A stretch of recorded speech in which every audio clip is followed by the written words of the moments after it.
Hello, good afternoon guys. चलिए, आज जो है अपन बहुत ही इम्पॉर्टेंट होम एड प्रोडक्शन की इम्पॉर्टेंट पार्ट को लेके आए हैं। जो आपको दिखेगा कि फर्टिलाइजेशंस में कितने इवेंट्स होते हैं और कहाँ कहाँ क्या क्या चीज़ें हो रही है। तो बिल्कुल वहाँ पे सब देखना है, मतलब कि किस तरीके से जो है आपका फर्टिलाइजेशंस प्रोसीड होता है और उसमें कौन कौन से इवेंट्स है, कितने स्टेप्स में अपन फर्टिलाइजेशंस को कंप्लीट करवाते हैं। तो बहुत सारा स्टेप है, वहाँ पे देखना है। सबसे पहले अपने को चलिए, तो स्पर्म की एंट्री कहाँ से किस तरीके से हो रहा है, कैसे हो रही है, तो थोड़ा सा मैं एक डायग्राम बनाऊंगा। उस डायग्राम में सारे के सारे चीज़ें आपको दिखेगा कि स्पर्म की एंट्री किस तरीके से हो रहा है।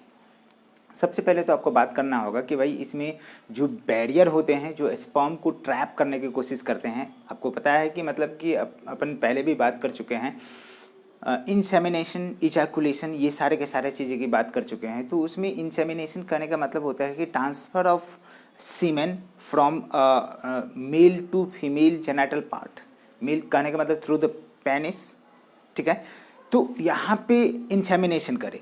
इंसेमिनेशन के बाद हमें पता है कि इंसेमिनेशन मतलब कि इजैकुलेशन ऑफ स्पर्म होती है, मतलब कि ईच एंड एवरी इजैकुलेशंस में आपको बात करें कि 200 to 300, मतलब कि 2 to 4 ml जो है सीमेन का सिक्रीशंस होता है, इजैकुलेशंस होता है। उसमें मतलब की बात करी जाए तो आपको मतलब ढेर सारे, कहने का मतलब है कि ईच एंड एवरी जो है एमएल में जो है 200 मिलियन स्पर्म्स होता है। तो आप सोच सकते हो कितना स्पर्म्स हो गए, ठीक है ना।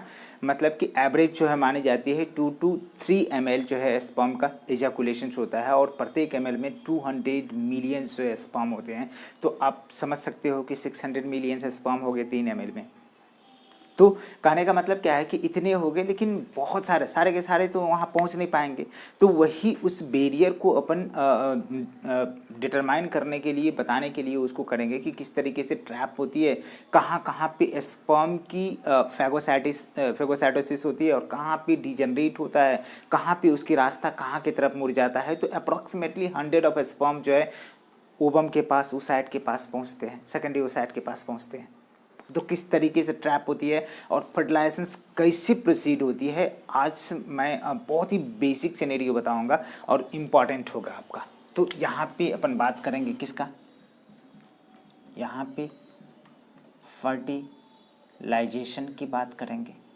किसकी बात कर रहे हैं? फर्टिलाइजेशंस की बात कर रहे हैं। तो यहाँ पे सबसे पहले अपन बात करेंगे, छोटा सा एक पिक्टोरियल डायग्राम बनाता हूँ मैं, जहाँ पे आपको बैरियर दिखाना चाहता हूँ, ठीक है।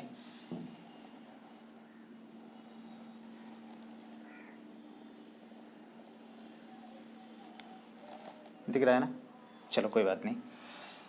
जहाँ पे ये बल्जेज वाली पार्ट है, आगे चल के ये जो है नैरो है यहाँ पे इस जगह पे,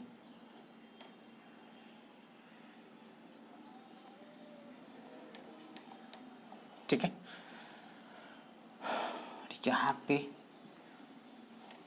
ओवरी लगा हुआ है, ठीक है। अब कंडीशन क्या है कि जैसे अपन बात करें,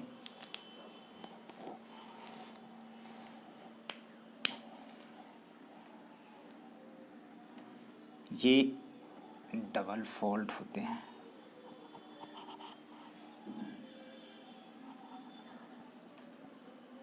ठीक है ना, वैसा है ना।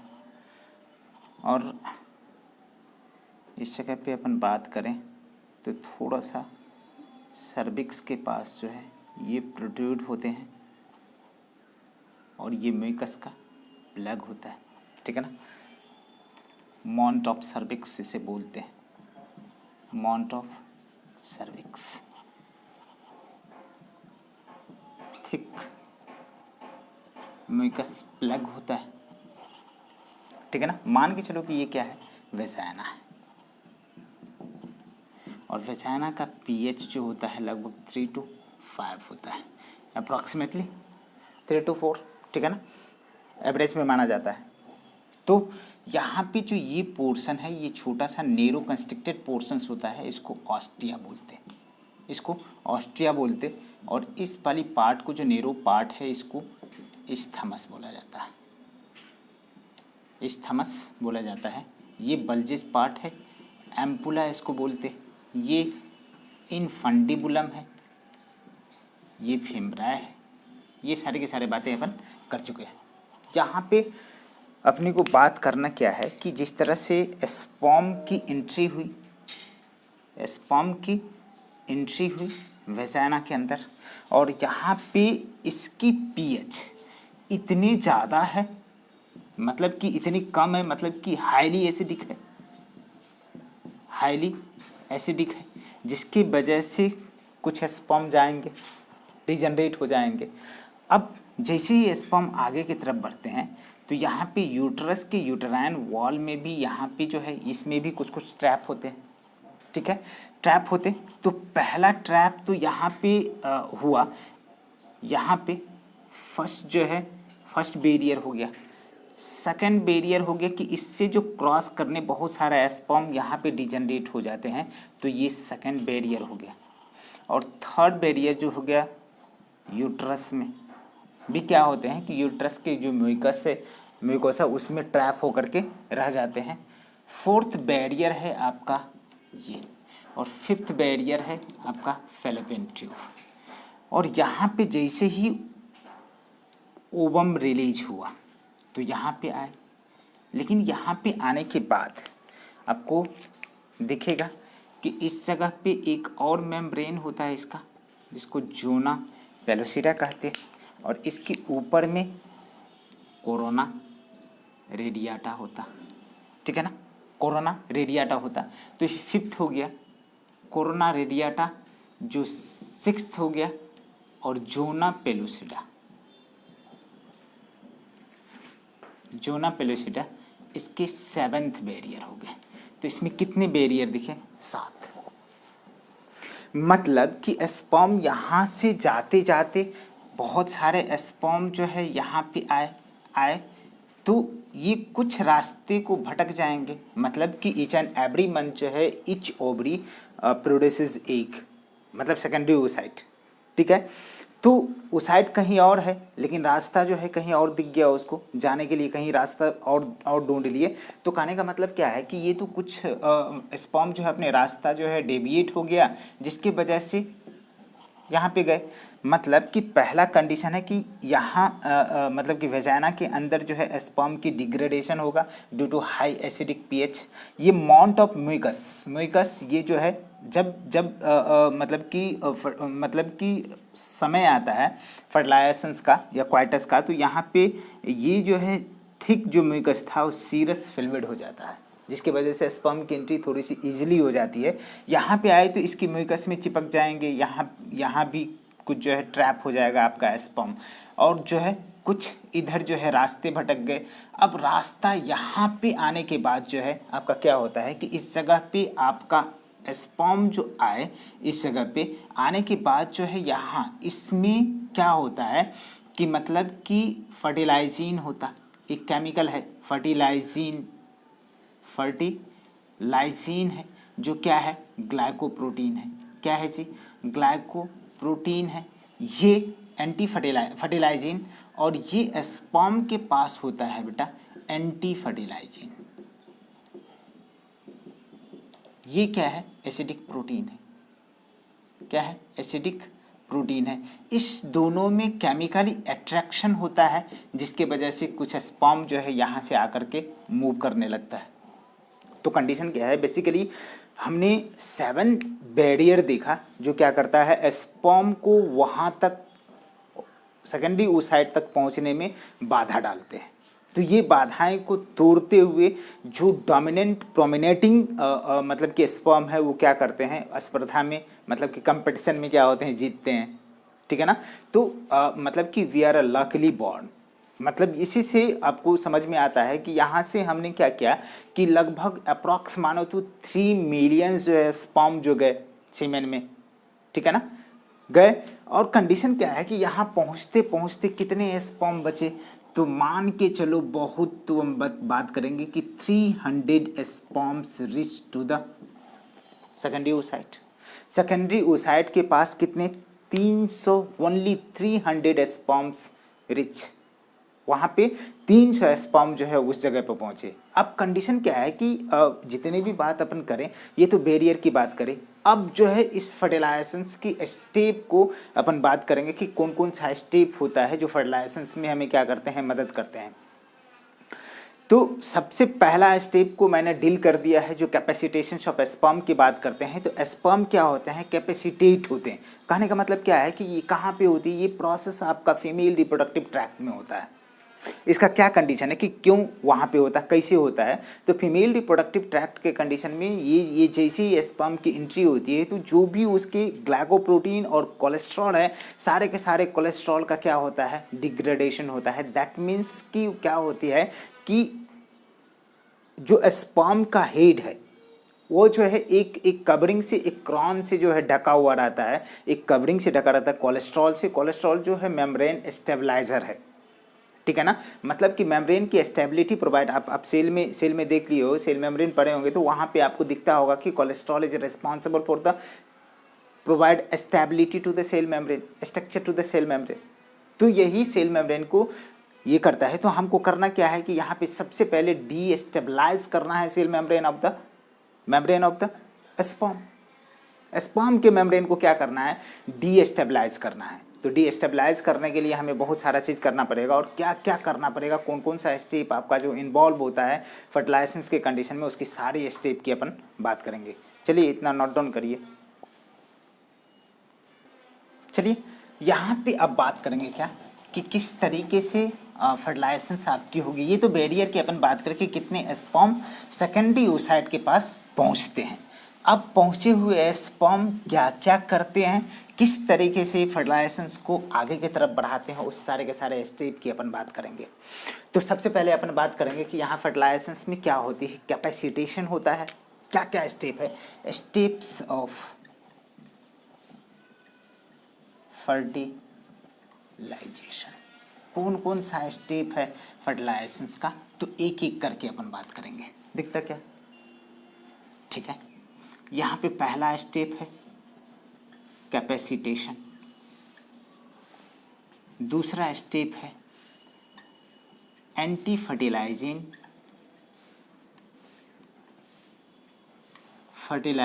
रिएक्शन,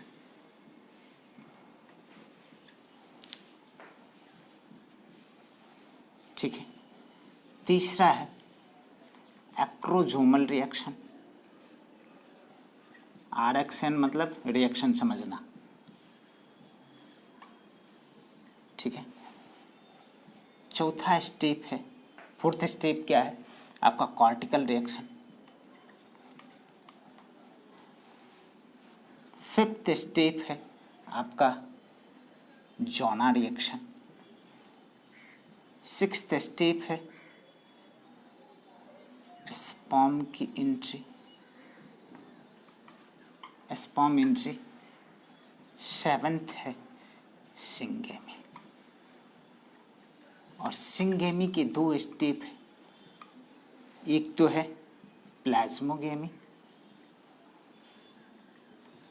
प्लाज्मोगेमी और दूसरा क्या है karyogamy. Karyogamy leads to the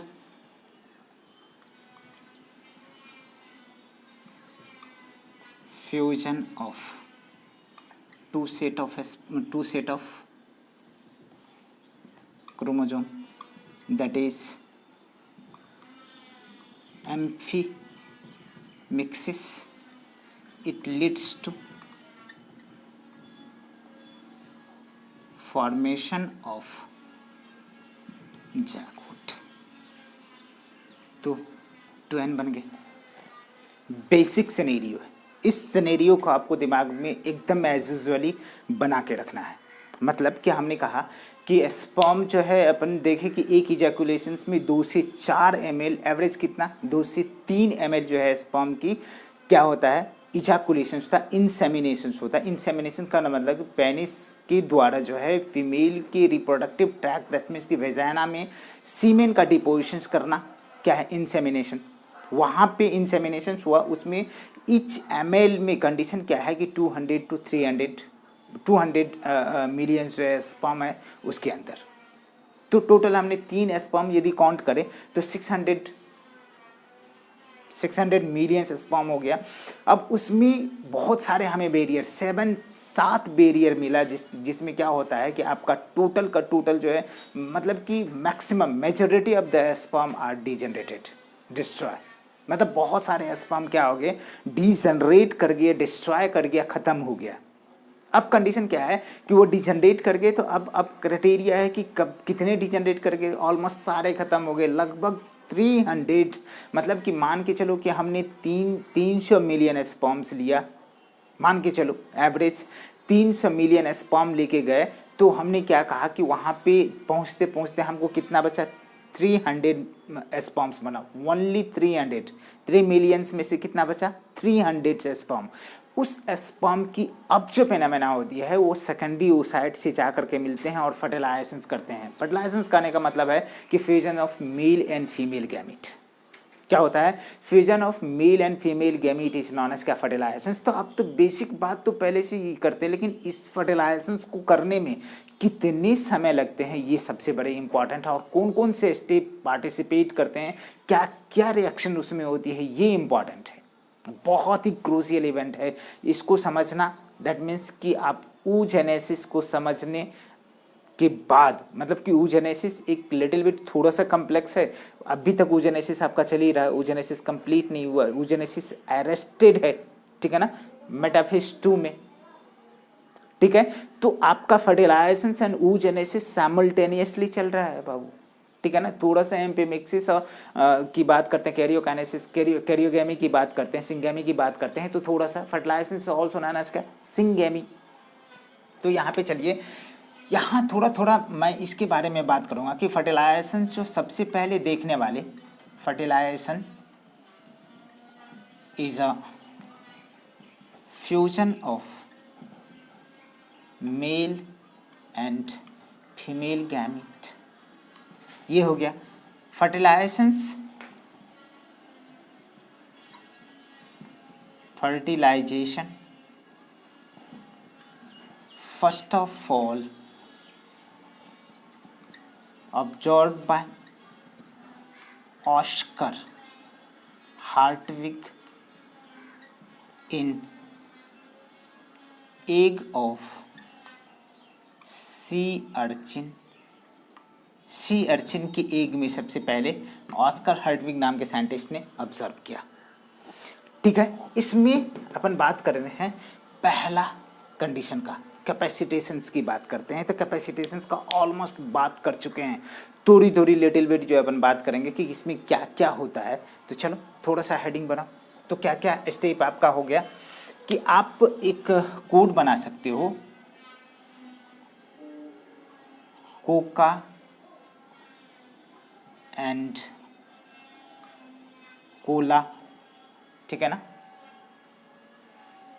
ठीक है। Jiya, coca and cola join, Z से ही रख लो, ज्वाइन, ठीक है ना। जोना रिएक्शन की बात करेंगे, जे से कर लो लेकिन जेड समझना आप, ज्वाइन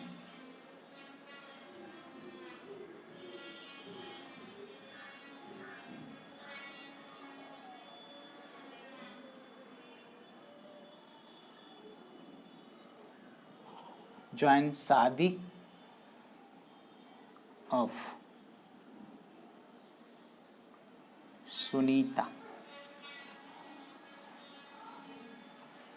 ठीक है ना।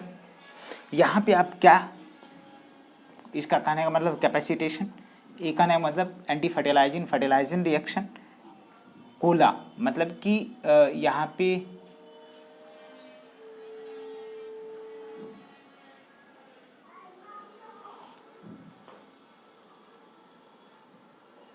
कॉर्टिकल रिएक्शन,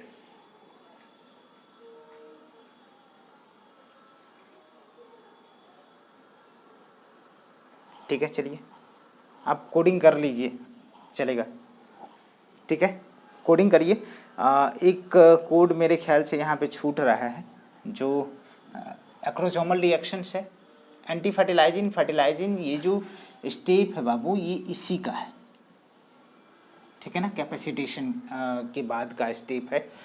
तो चलिए कोई बात नहीं, ठीक है। तो यहाँ पे आपको ये जो है एक कोडिंग हो गया,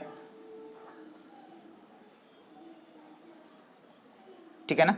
एंटी फर्टिलाइजिंग इसको 2 बार कर लीजिएगा, एंटी फर्टिलाइजिंग और फर्टिलाइजेंस रिएक्शंस, दूसरा क्या है कि एक्रोसोमल रिएक्शन, दोनों के दोनों तो चलेगा। यहाँ पे इतनी बातें करें, यहाँ चलिए अब हमें बात करेगा कि कैपेसिटेशन क्या होता है। थोड़ी सी अपन बात करेंगे इसमें थोड़ा सा, लेकिन इसमें हम लोगों ने ऑलमोस्ट बात कर ली है कि आपका जो है कैपेसिटेशन क्या होता है। तो वहाँ पे कोलेस्ट्रॉल और ग्लाइकोप्रोटीन की जो एक कवरिंग होती है, जो क्रॉन होती है, वो सारे के सारे चीज़ों को क्या करता है कि हटाने की प्रोसेस को क्या बोलते हैं, आपका जो है कैपेसिटेशन। मतलब कि इट्स एक्टिवेट फॉर द फर्टिलाइजेशंस, मतलब कि उसकी मोटेलिटी को क्या करते हैं हम इंक्रीज करवाते हैं, उसकी मोटेलिटी को क्या करते हैं इंक्रीज करवाते हैं। इसका मतलब है कि इट्स एबल टू द फर्टिलाइजेशंस, मतलब पहले क्या था इनएक्टिव स्टेज में था, अब क्या है कि एक्टिव स्टेज में हो गया। तो जैसे ही उसकी जो एक कवरिंग को हटा दिया जाता है, जैसे मान लो कि ये स्पर्म है, ये जो है मान के चलो कि ये क्या है स्पर्म है, ये मान के चलो, और यहाँ पे अपने को पता है कि ये क्या है एक्रोसोम है, ये न्यूक्लियस है, ये 2 जगह सेंट्रियोल है, इसके ऊपर एक कवरिंग लगी होती है जो कोलेस्ट्रॉल की होती है। तो ये सारे के सारे कवरिंग को क्या करता है हटाता है, तो जाकर के ये ब्रेक होती है इसके अंदर जो एक्रोसोमल रिएक्शन होता है, ठीक है ना।